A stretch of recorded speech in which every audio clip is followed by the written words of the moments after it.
Okay, in chapter 11, we're going to talk about nuclear reactions. It's something we kind of touched on earlier when we were in chapter 3 and talked about energy sources.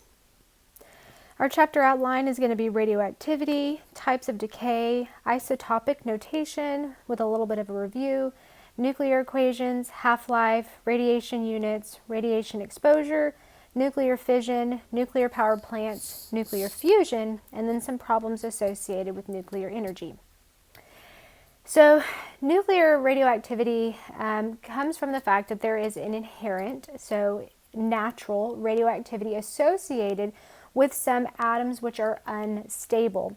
Now down here at the bottom you see that the atomic number greater than 83 tends to be unstable. So if we're thinking about the periodic table, this is bismuth, which is element number 83, and anything higher than that, making element number 82, lead, the last most stable element on our periodic table. So when we have elements that are greater than element number 83, we have what's called spontaneous emission. So this is a release, emission of particles or energy from an unstable nucleus. So the key here is that because the nucleus is unstable, it's going to kind of fall apart or decay into something that's more stable, and that something that is more stable is going to be lead.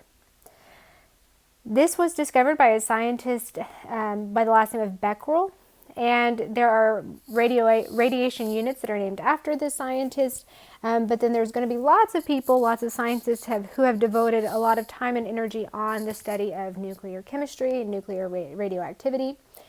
There are three types of radioactive decay. So three modes at which these things will fall apart into something smaller and more stable. The first is called alpha decay, and this is where we have the release of an alpha particle or a helium nucleus. We're going to see that more about these in detail on the next slide.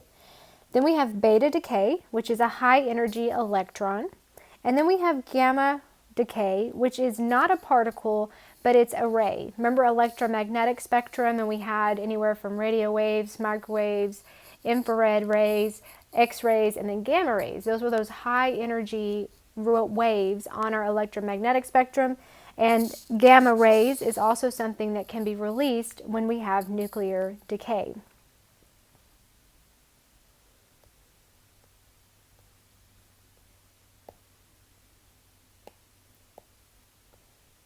There we go. So types of radioactive decay. So the first one we talked about was alpha emission. This is where we're going to have the expulsion of a helium nucleus. And so over here we have radon decomposing into polonium and helium. So there are two ways to write this. One is that we can write it as a helium particle right here. Or we can use this fish symbol, which is an alpha. It's also a Greek symbol. And they both represent alpha emission. It's the same as losing an alpha particle as a helium nucleus. They are equivalent to each other. This is the same helium that fills up the balloons that we see on the periodic table, atomic number of 2, mass number of 4. And so sometimes you'll see the alpha symbol and sometimes you'll see helium, but they are equivalent. They mean the same thing. Now, alpha emission is the least penetrating, meaning as far as how far can it penetrate into a surface like your skin. And so alpha emission or alpha particles are stopped by something as thin as a sheet of paper. Okay. Now, alpha particles are very harmful to our bodies. Okay. However, it's easy to protect ourselves from them with things like clothing. If paper can protect us, clothing can certainly protect us. Shade, being behind a glass window, things like that. Okay, but the alpha particles themselves are very harmful. The second type of decay was the beta emission, and this is the expulsion of an electron. So we see here we have carbon decomposing into nitrogen, and then our electron, it has the negative symbol down here, a mass of 0, and the E for electron. Also, what you see is a beta, so it's like a bee with a little tail. Same numbers, but instead of an E, it's the beta Greek symbol, which stands for beta particle. So both of these represent beta emission. Now, beta emission is going to be able to penetrate further, and it's going to take more to stop it. So it's actually going to take about 1 centimeter of aluminum. So definitely aluminum is more substantial than, say, paper, but it is harmful. It's not as harmful to us as alpha particles, but it is still harmful to tissues, to biological fluids, cells, things like that. So it takes a little bit more to protect us from beta emission, from electrons. The third kind is gamma decay. We're not calling this a particle per se. It's the emission of a high energy photon or ray. So we don't think of it as like a particle, like helium is a particle, electron is a particle.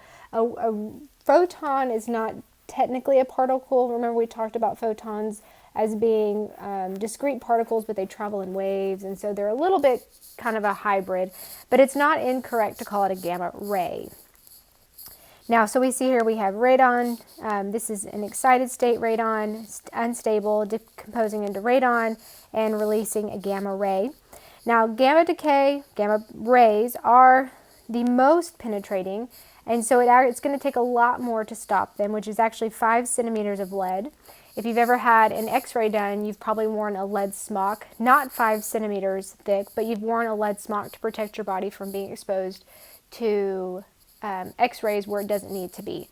And so if it takes a thin layer of lead to protect you from x-rays, it's going to take more than that to protect you from gamma rays. Gamma rays are harmful,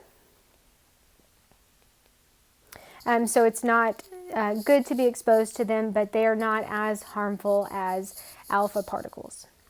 Okay, now remember, these are all decays.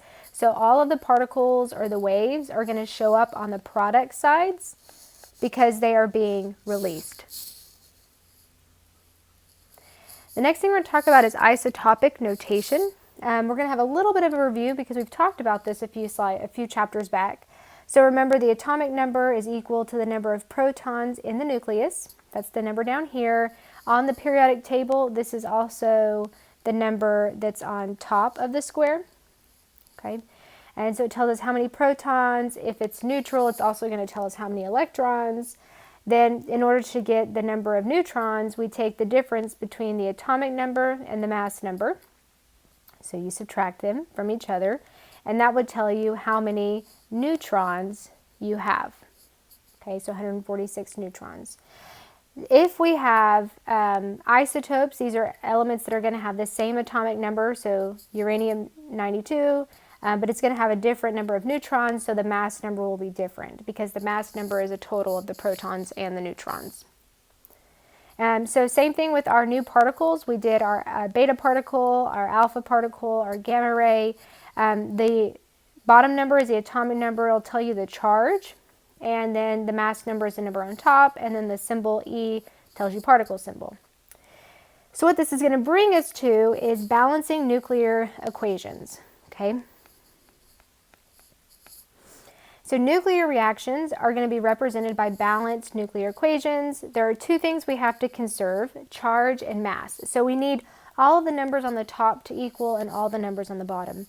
And we are going to practice this on a separate video, a separate sheet. You do need to be able to practice them, but fortunately, balancing nuclear equations is actually easier than balancing the equations we learned a few chapters back. So the way this works, I set it up like an algebra formula. Remember, we said that the arrows are also like equal signs. So what's on the left must equal what's on the right. And what I'm going to do is I'm going to take the numbers and I'm going to add 238 equals 234 plus 4.